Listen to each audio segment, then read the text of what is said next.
And when your songwriting is so accepted now, where back in the day you wouldn't have dreamed of maybe saying too much. And I think it's about making it relatable, but I mean it is still kind of upbeat and poppy. I kind of did go a little bit left, and it's a little bit more sort of electronic, and I work with some great producers on this, so it's just fun to be back out singing and making music. You're working with Charlie XCX's producer. Yes, yeah. And you know that Brat Summer was It's nice to have a Brat Summer. Well, exactly. Did you take any inspiration from that? Do you know what? I've actually just taken inspiration from the level of actually just saying what you want to say and making music you want to make, and trying to not fit into any category. I think it's so hard when you've been in the industry, you know, for so long. You're constantly trying to second guess what people are going to buy, what they're going to want.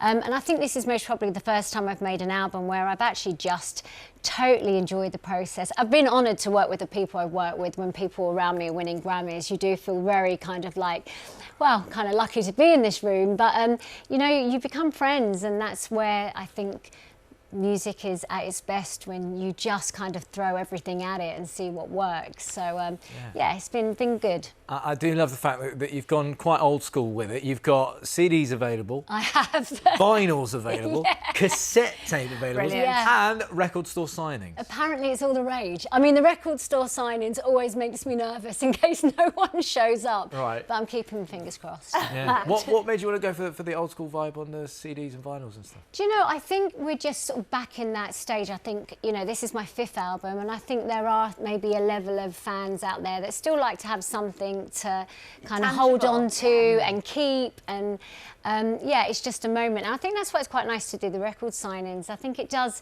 kind of open up a bit of an opportunity. I'm kind of grateful that people are still buying my music, so I think it's quite nice that people can come up, meet you, and yeah, and there's lots of different formats, and obviously, you know, there's your normal downloading streams and everything, but yeah. Personal touch is good though, isn't it? Yeah, I think so. But you two started off super young. Yeah. You know, now, do you look back and realise how young you were right in those early days?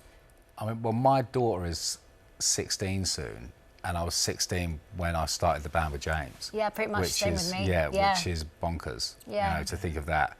It's more scary to think of what I was up to in those days, you know, which is a bit more terrifying. But yeah, it's really bizarre. That was my thing, because Louise, you were discovered at 15 in a nightclub. My first thing, why are you in a nightclub at 15? Should have been in. Do you know, I'm not lying. I was walking down Tottenham Court Road, and some sort of bouncer said, "Gosh, do you want to come in the nightclub?" We were like, "Okay, we're 15, but we'll come in." Yeah. And in there was sort of, at the time, sort of Pete Tong was DJing, and the record label were there, kind of just, you know, seeing him. It was really back in the early days, and they said to me, "Can you sing?" I was like, "Yeah, I can sing, absolutely." Yeah. At 15 years of age, full of confidence, you know. So right place, right time. But yeah, I mean, I was the same as you, super young, and it's a lot being that young and starting, you know, because you effectively your career can be over so soon, sort of as life gets started. But luckily, we're both sitting here. Absolutely. Yeah, you're both still here, absolutely. Yeah. Right, we've got a couple of messages. Christian asks, will you be touring the new album later this year? I'd love to tour, yep. It's definitely sort of plans, get the album out, hopefully that, you know, does all right, and then get out and tour. Fantastic. Louise's new album, Confessions, is out Friday the 23rd of May, and the single